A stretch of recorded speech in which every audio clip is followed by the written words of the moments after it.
The Brentwood mansion was not just a home. It was a fortress of Hollywood success, political idealism, and, tragically, private desperation. When daughter Romy Reiner entered the house on Sunday, December 14th, she was stepping into a scene that would forever redefine her family's legacy. She reportedly found her parents, Rob and Michelle Reiner, dead, stabbed in a brutal homicide. The awful truth she instantly confirmed was the end of a long, loving, and agonizing family war, a war allegedly carried out by her own brother, Nick Reiner. The awful and dirty ugly truth, the call came in around 3:30 p.m. on Sunday, December 14th. Not to the precinct, but to the Los Angeles Fire Department, logged initially as a request for medical aid. It was a kind of distress call that happens thousands of times a day in Southern California. But this call was originating from a sprawling, well-guarded estate in Brentwood, a neighborhood synonymous with old Hollywood money and carefully manicured celebrity privacy. The medical emergency quickly escalated into a nightmare. The 911 call and Romy's role when first responders arrived at the Reiner's address. They found two deceased individuals inside the home, a man aged 78 and a woman aged 68. Any lingering ambiguity over the cause of death evaporated at the scene. Law enforcement sources soon confirmed that the couple, Rob Reiner and Michelle Singer Reiner, had suffered multiple, severe lacerations consistent with a knife attack. There was no sign of forced entry, no indication of a burglary gone wrong, immediately transforming the investigation from a potential random act of violence into a domestic tragedy. The source of the call, the person who made the grim discovery, was reportedly their youngest daughter, Romy Reiner. The trauma of that moment, stepping into a house that represented safety and unconditional love, only to find the two people who anchored her life brutally killed, is an unfathomable burden. Romy Reiner, now in her late 20s, was forced to confront an instant and absolute realization that her life, and the life of her family, was permanently broken.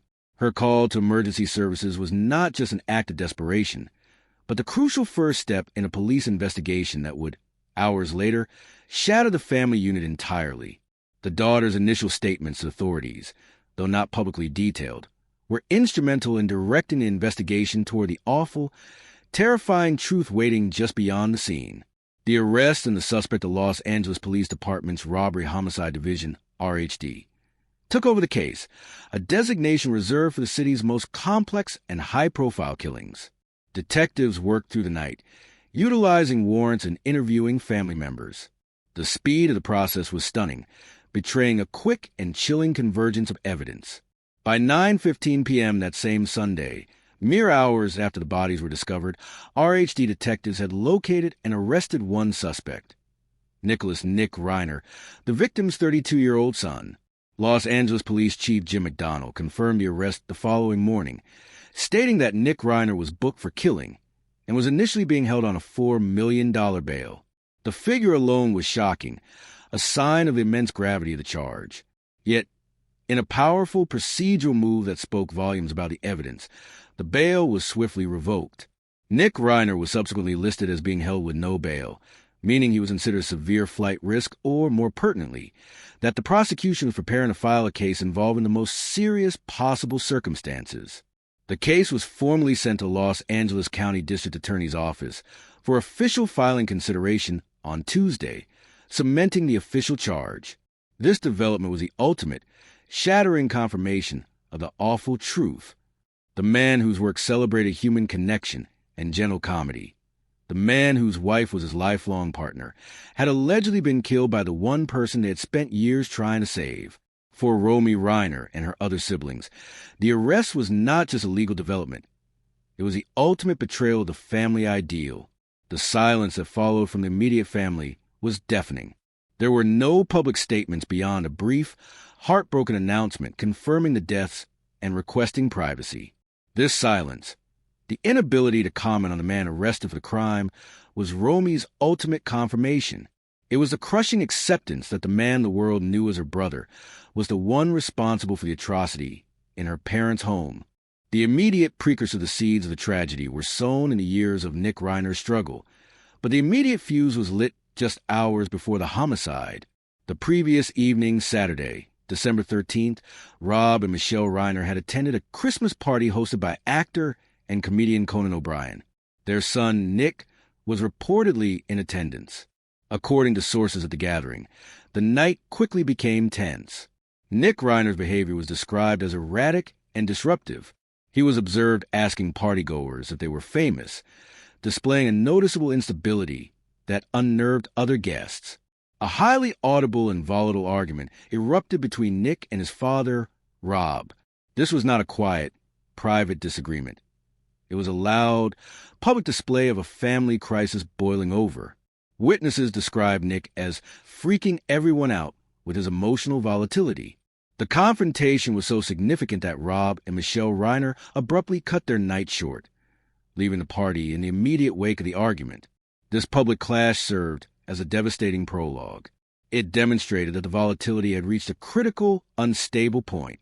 The parents, already weary from years of interventions and relapses, were faced with the reality of their son's continuing, visible spiral. They retreated to the presumed safety of their Brentwood home, only for the domestic crisis to follow them. The gap between the argument at the party and the discovery of the bodies the next afternoon was a period of dark, unconfirmed events that led to the devastating climax. The awful truth was not a random ambush. It was a final, fatal implosion of a family's decade-long battle with mental illness and addiction, ended with the son allegedly turning on the parents who tried so desperately to pull him from the abyss. But to grasp the full, horrifying scope of that final act, we must look at the long, tortured history of the relationship itself, the history of a fractured family, meticulously documented, yet never fully understood. The fractured family. Before the end, the shock of the homicide was magnified tenfold because the world had already been given a partial yet profound look inside the Reiner family's private agony. This was not a sudden tragedy. It was a final, violent collapse of a structure that had been eroding under relentless strain for over a decade. Nick Reiner's path was marked by public knowledge of severe addiction and mental health battles that began almost as soon as he hit his teens. As his father's fame and political activism soared, Nick's life became a downward spiral defined by at least 17, and possibly 18, stays in various rehabilitation and treatment facilities, starting when he was just 15 years old. The Reiners were pouring millions of dollars and decades of emotional energy into saving their son, a commitment that demonstrated a ferocious parental love. Yet, this love often clashed with Nick's own tumultuous journey. By his own candid admission in interviews, the conflict between father and son was rooted in an emotional distance that predated the substances. "We didn't bond a lot as a kid," Nick explained in 2016, noting that while Rob connected with his older son, Jake, over baseball, Nick felt disconnected. This emotional chasm was then widened by the addiction and the subsequent interventions. The cycle of rehab and relapse eventually brought him to the streets. Nick recalled the brutal reality of a life outside the Brentwood gates, stating plainly, "I was homeless in Maine. I was homeless in New Jersey. I was homeless in Texas. I spent nights on the street. I spent weeks on the street. It was not fun. This wasn't the homelessness of poverty. This was a deliberate, agonizing choice forced by an impossible parental ultimatum." When he refused to re-enter a formal program at 19, Nick stated the consequence was stark. "If I wanted to do it my way and not go to the programs they were suggesting, then I had to be homeless." This period of his life, though harrowing, became central to the defense's likely narrative. A son suffering from extreme mental health crises and forced to fend for himself despite his family's wealth, leading to profound, unresolved trauma. The risk, as Nick himself hauntingly noted years before the tragedy, was very real. "When I was out there, I could have died. It's all luck. You roll the dice and you hope you make it." The parents' desperate love, being Charlie the Reiner's public attempt to heal this rift and draw attention to the national addiction crisis, was a 2015 film Being Charlie. Directed by Rob Reiner and co-written by Nick, the film was a semi-autobiographical account of an addicted young man clashing with his famous, politically active father. Rob Reiner admitted the process was less like filmmaking and more like therapy. It forced us to have to see more clearly and understand more deeply what Nick had gone through, Rob said. He repeatedly called it the most personal project of his career, a statement that now reads as an ultimate testament to the emotional toll that defined his later years. The creation of the script itself was volatile.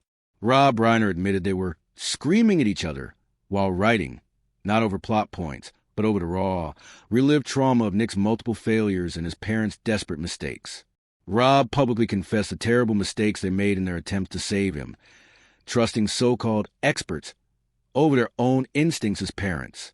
You kind of throw yourself at the mercy of a lot of people who are supposed experts, Reiner admitted.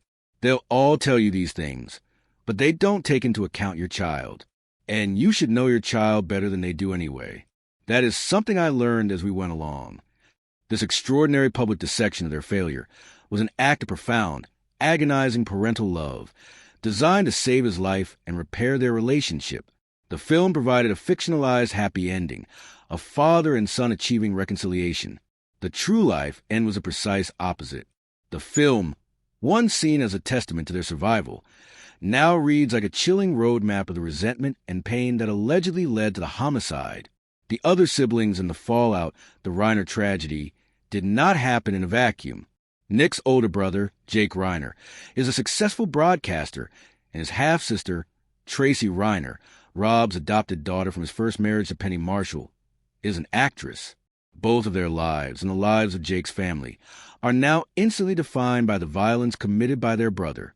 Tracy Reiner expressed her shock publicly, stating, "I came from the greatest family ever. I'm in shock."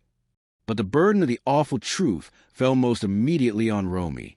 As the person who reportedly discovered the bodies and initiated the events leading to her brother's arrest, she is left to bear the triple trauma: the loss of her parents, the knowledge of the perpetrator, and the permanent destruction of her entire nuclear family.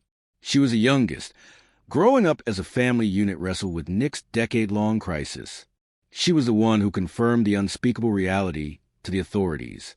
Her path forward is not just one of mourning two losses, but of facing a court process where she and her siblings are forced to navigate the legal and moral chasm separating them from their brother, the alleged killer. The family's tragedy is now her permanent, defining reality. They were gone, but their loss sent shockwaves through culture, a profound absence measured by the sheer scale of the legacy left behind by Rob Reiner, the director of Heart, Comedy, and Conscience. The weight of the legacy, Rob and Michelle, the sheer scale of the tragedy, is comprehensible only when measured against the magnitude of the lives that were extinguished. Rob Reiner was not just a filmmaker. He was a cultural architect whose work defined American comedy, romance, and drama across 5 decades. His wife, Michelle Singer Reiner, was his essential partner, both artistically and politically, ensuring that their activism and philanthropy were as impactful as their films. Reiner's career was a series of brilliant, strategic pivots.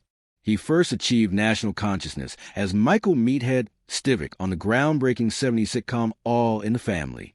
This role, the liberal son-in-law sparring with the bigoted Archie Bunker, instantly established him as a powerful voice in the culture wars, earning him 2 Primetime Emmy Awards. It was a baptism by fire that taught him the power of dialogue and the importance of confronting social issues head-on. He made the difficult and successful transition behind the camera, establishing himself as a director of startling versatility and consistent quality.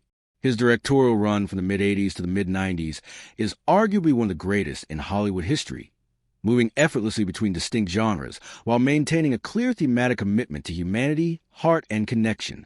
His initial major feature, This is Spinal Tap, 1984, became a seminal mockumentary that permanently redefined rock satire. It displayed Reiner's mastery of deadpan comedy and improvisation, crafting a film so spot-on in its parody that many initially believed the ridiculous heavy metal band to be real. It was a hilarious yet deeply human film about the struggles of maintaining dignity in a ridiculous industry. He followed this with Stand By Me, 1986, a heartbreaking, sensitive coming-of-age drama based on a Stephen King novella.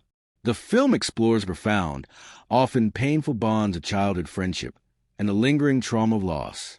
It is a story about loyalty, about protecting one another, and about the innocence that is shattered by confrontation with the real world.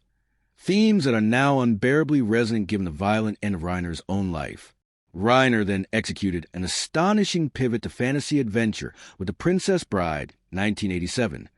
This endlessly quotable film broke the rules of traditional storytelling, delivering a magical tale of true love, sword fights, and absurd comedy that became a permanent cult classic, beloved for its warmth and sincerity. The very idea of the film, a grandfather reading a comforting, loving tale to a sick grandson, stands as a cruel, contrasting echo against the domestic violence that defined Reiner's final hours. 2 years later came When Harry Met Sally, 1989.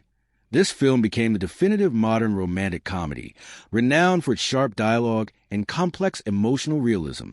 It is a story about the messy, sometimes frustrating, but ultimately essential journey toward finding lasting love. It remains a benchmark for dialogue and chemistry in the genre, a film rooted in the profound human need for connection. He then took a dark turn with Misery in 1990, based on a Stephen King novel, which became a tense, psychological horror film. It showcases command of suspense, drawing an Oscar-winning performance from Kathy Bates as the terrifying superfan Annie Wilkes. This film, which deals with obsession, captivity, and violent, destructive behavior in a domestic setting, provides the most chilling premonition of the terror that would eventually invade Reiner's own home. Finally, his early run culminated with A Few Good Men in 1992, a sharp military courtroom drama that earned an Academy Award nomination for Best Picture and delivered one of the most quotable lines in cinema history. It is a film about justice, accountability, and the painful search for the truth, concepts that would soon be brutally tested in the court case surrounding his own death. The common thread weaving through all these works was an unparalleled empathy. Whether dealing with teenage angst, fantastical romance, or military justice, Reiner made films about people trying to connect, understand, and do the right thing. This public commitment to decency and emotional truth stands in horrifying contrast to the alleged nature of his death. The man who made us believe in happy endings and the power of love was met with a violent finality. Michel's essential contribution, the power of Reiner's second act as a director, cannot be separated from his partnership with Michelle Singer-Reiner. She was a talented photographer and creative collaborator whom he met on the set of When Harry Met Sally. They married 7 months later, in 1989. Her influence was immediate and profound, affecting one of his most iconic films.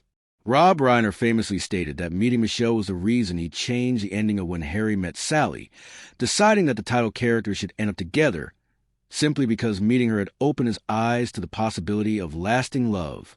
Michelle served as a special photographer on his films, including the dark horror film Misery, and later served as a producer on his works, including his final film, Spinal Tap 2, The End Continues, 2025.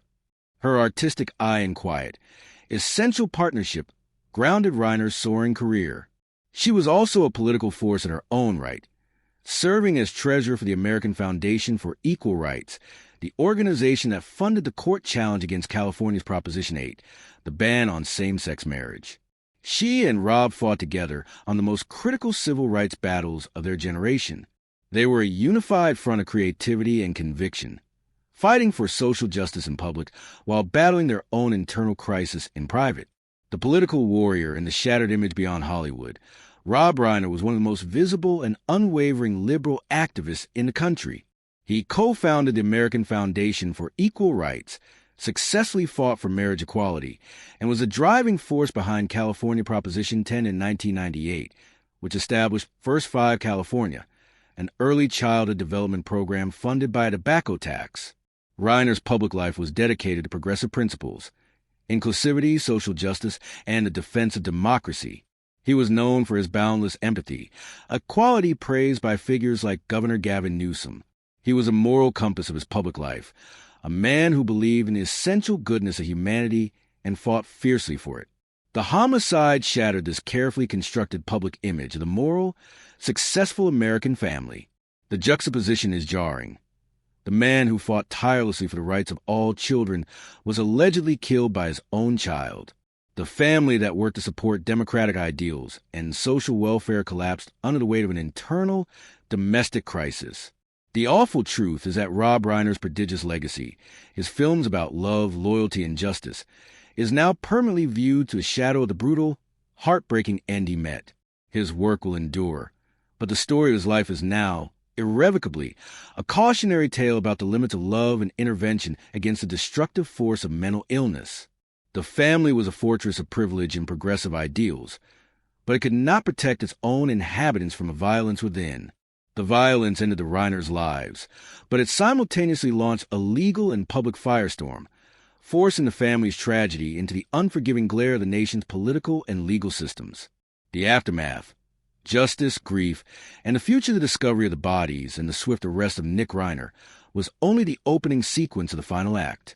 What followed was a complex, painful collision between the legal system's search for justice and the public's need to process a celebrity tragedy, with the surviving Reiner children left to navigate a world that had literally split apart. With Nick Reiner held without bail, the case immediately entered the highest-profile stages of the Los Angeles County legal system. The district attorney's office had to move quickly, weighing the horrific nature of the crime, a double parricide, against the decades of documented mental instability and addiction of the alleged perpetrator. The prosecution's case would be built on the physical evidence from the Brentwood home, the reported argument at the Christmas party, and the testimony of Romy Reiner, who reportedly found her parents. The evidence will point to a violent, intentional act. However, the legal road for the defense is clear, and it hinges entirely on Nick Reiner's history. The defense will undoubtedly pursue a diminished capacity or insanity defense, arguing that Nick Reiner was incapable of forming the specific intent required for killing due to severe mental illness, substance abuse, and potentially a state of psychosis or extreme emotional distress. They will use the vast public record of his struggles, citing the multiple rehab stays, the periods of homelessness, and the family's open acknowledgments of his psychological battles. The film being Charlie, Once a Symbol of Recovery, will become a central piece of evidence detailing the profound, untreated trauma that defined the Reiner household. The central legal question will not be who committed the act, but can a mentally broken individual be held fully accountable for an act of such magnitude?